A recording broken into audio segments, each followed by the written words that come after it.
Istana negara saja, kata Ibu Sri Mulyani, tidak memiliki sertifikat.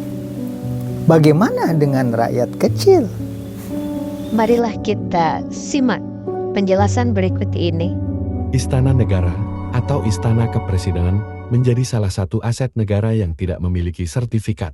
Bahkan, pada saat itu, Sri Mulyani sempat khawatir aset ini bakal diklaim oleh keturunan Gubernur Jenderal Herman Willem Daendels yang pernah menjabat sebagai Gubernur Jenderal Hindia Belanda. Oke, kita kaji dulu kejadian di Kota dan Kabupaten Bekasi berikut ini. Gugatan tersebut disampaikan sejumlah perwakilan pejabat terkait saat konferensi pers di Plaza Pemkot Bekasi. Hadir dalam agenda konferensi tersebut Asisten Daerah Kota Bekasi Bidang Administrasi Dadang Hidayat, Kepala Dinas Pemuda dan Olahraga Kota Bekasi M. Ridwan, Camat Mustika Jaya Ati Rostati, dan Camat Pondok Gede Mardani. Dalam keterangannya, Sugianto mengatakan lapangan sepak bola yang menjadi perkara gugatan dengan ahli waris merupakan tanah seluas 8.764 meter persegi di Kecamatan Mustika Jaya dan 7.340 meter persegi di Kecamatan Pondok Gede. Menurut dia, perkara lapangan di Mustika Jaya sempat berlangsung alot karena pihak penggugat dari keluarga Kering bin Ompong bin Oming telah 2 kali mengajukan gugatan atas lahan yang sama. Gugatan pertama diajukan tahun 1999 yang berakhir dengan kemenangan Pemkot Bekasi. Di Pengadilan Negeri Bekasi kami sempat kalah, tapi menang saat banding di Pengadilan Tinggi Jawa Barat, katanya. Putusan di tingkat pengadilan tinggi itu juga diperkuat kasasi Mahkamah Agung setelah pihak tergugat mengajukan peninjauan kembali PK. Putusan yang memiliki kekuatan hukum tetap itu mengesahkan kepemilikan lahan sebagai aset Pemkot Bekasi, katanya. Pada gugatan pertamanya, lahan yang diperkarakan seluas 12.060 meter persegi saat ini sudah dilakukan pembangunan stadion mini yang diperuntukkan sebagai sarana olahraga masyarakat setempat.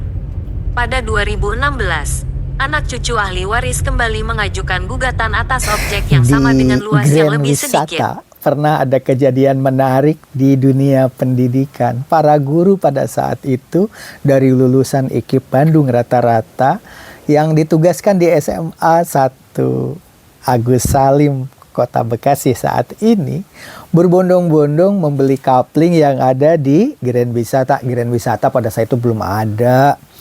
Masih berupa perkampungan begitu. Nah, ketika ada kapling maka berbondong-bondonglah membeli kapling di sana, dicicil tiap bulan begitu. Begitu ditinjau ke lokasi, apa yang terjadi? Loh, kok tanahnya nggak ada? Sudah jadi Grand Wisata pada saat itu. Nah, karena dunia pendidikan orangnya kan paham ya. Akhirnya damai, selesai masalah. Kalau sesama dengan orang pendidikan kan begitu enak. Tetapi yang jadi masalah seperti tampak di gambar berikut ini, saya di daerah Gabus, ya, tempat alamatnya seperti tampak di dalam kwitansi. Tiap bulan datang ke rumah menagih cicilan lahan tersebut. Bayar begitu terus. Begitu detik-detik mau berakhir, tinggal beberapa kali cicilan lagi, orangnya nggak ada. Tapi kan berkas-berkas ada, nanti mungkin bisa dihubungi. Dan teleponnya sampai sekarang pun kalau dihubungi nyambung. Ketika dihubungi nggak bisa bertemu, katanya sibuk, sekarang bekerja.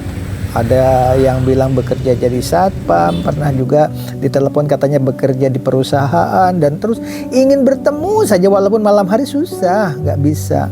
Nah, kebetulan saya juga sibuk. Akhirnya lupa lah, nggak tahu berapa belas tahun sampai sekarang tidak ditemui. Dan ketika dicari ke lokasi, di mana tempat kok nggak ada, sekarang semuanya sudah berubah seperti itu. Tapi karena ini alamatnya jelas, mungkin nanti bisa dituntaskan ya. Ini sebagai bahan gambaran saja.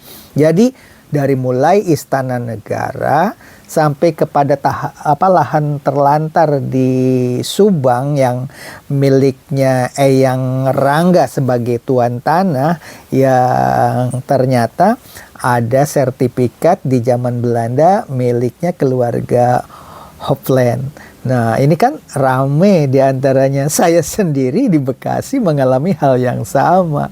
Mari kita ikuti kisahnya sebagai berikut. Awal mulanya setiap bulan mereka datang rutin ke rumah dibayar, datang ke rumah dibayar, dan tidak pernah datang ke rumah tidak dibayar. Tetapi ketika detik-detik terakhir, ternyata mau pelunasan kok orangnya tidak bisa datang, ditelepon juga alasannya bekerja dan sebagainya, dan saya sedang sibuk pada saat itu, akhirnya terlupakan. Padahal di surat perjanjian di situ jika 3 bulan berturut-turut tidak melunasi, maka pihak pertama berhak menjualnya ke tempat lain. Seperti itu diantaranya, padahal bukan kita yang tidak menghubungi, dihubungi pun tetap dia tidak bisa, berulang kali ditelepon tetap menghilang. Alasannya ya tidak bisa dihubungi karena sibuk bekerja dan masih banyak alasan-alasan lainnya. Tetapi setiap dihubungi kita adem hati itu karena memang diangkat teleponnya dan komunikasi lancar begitu. Oleh sebab itu mungkin hal ini masih bisa diselesaikan melalui pemerintahan setempat ya. Mudah-mudahan. Itulah barangkali sebagai contoh bahwa kisah-kisah persengketaan lahan itu ternyata ada di mana-mana, bahkan sampai zaman penjajahan pun surat-surat zaman penjajahan bisa diusut hingga menghasilkan lewat pengadilan salah satu di antaranya. Ini sebagai bahan gambaran saja ya, ternyata urusan tanah itu rumit walaupun kita rajin mencicil. Ketika kita mau mencicil ternyata orangnya susah ditemui, juga bermasalah juga pada akhirnya. Oleh sebab itu kita ulang ya, kita dengarkan peristiwa sengketa antara pemerintahan di Kota dan Kabupaten Bekasi dengan pengusaha Cina. Pada saat itu saya kaget kok banyak sekali orang-orang sipit berkumpul di bawah pelang di lapangan yang sudah dibangun gedung olahraga atau GOR seperti tampak di gambar berikut ini. Ternyata mereka itu memasang pelang tanah milik Rimah binti Midan pada saat itu. Namanya Rimah binti Midan, tapi yang bergerombol di tempat ini adalah orang-orang sipit.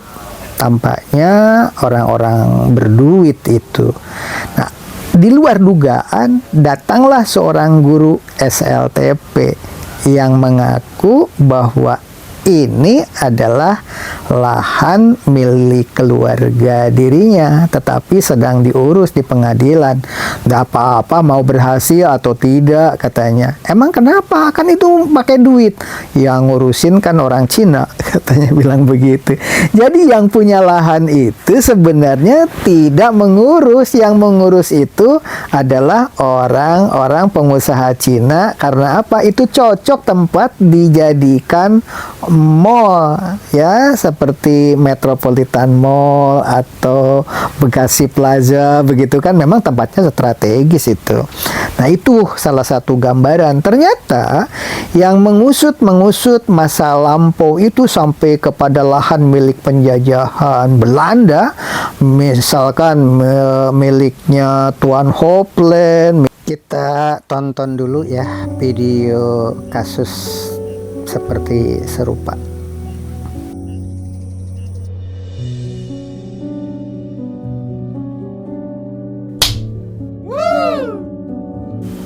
Polisi atau keamanan itu sesungguhnya anak-anak kita juga, anak bangsa Indonesia. Tapi ketika terjadi kerusuhan, diadu domba antara polisi sebagai anak kita sendiri dan yang mendemo juga sama, anak kita juga. Tentu saja para pemilik modal yang membiayai penguasaan lahan tersebut tidak ada di lokasi tersebut. Tahunya semuanya sudah beres saja. Ya memang surat-suratnya lengkap, ada. Itu bisa diusut.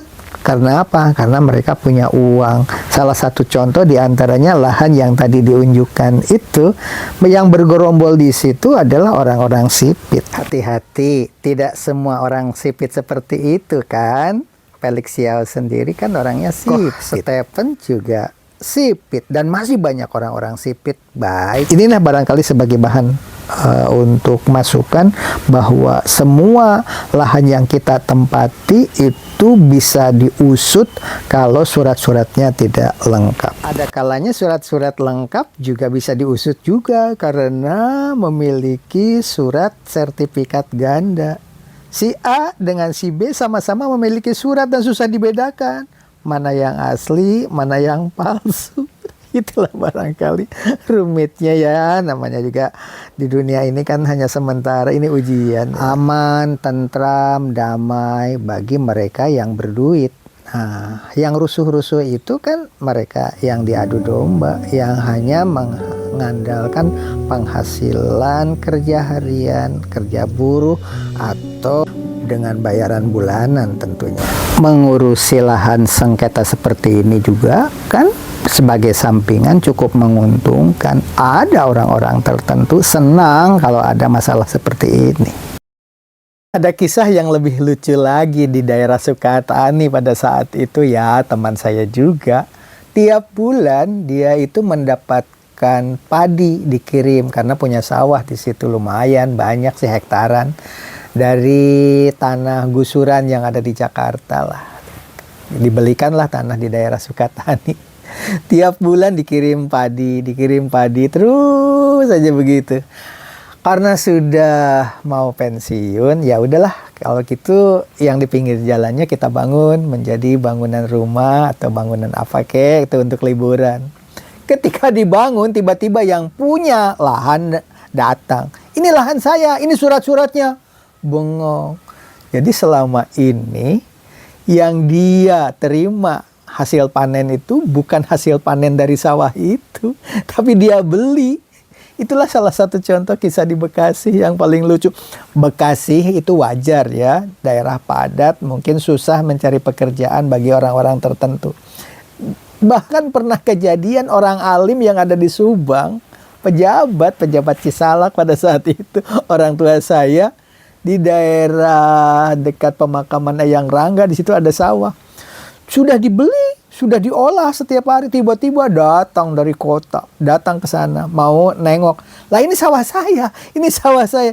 Akhirnya saling meminta maaf karena waktu itu katanya habis dipakai uang kampanye jadi lurah, jadi terpaksa kepepet jual lahan orang. Itu di Cisalak, Subang, kejadian seperti itu. Ini saja barangkali sebagai bahan pengalaman, hati-hati membeli tanah. Demikian. Wassalamualaikum warahmatullahi wabarakatuh.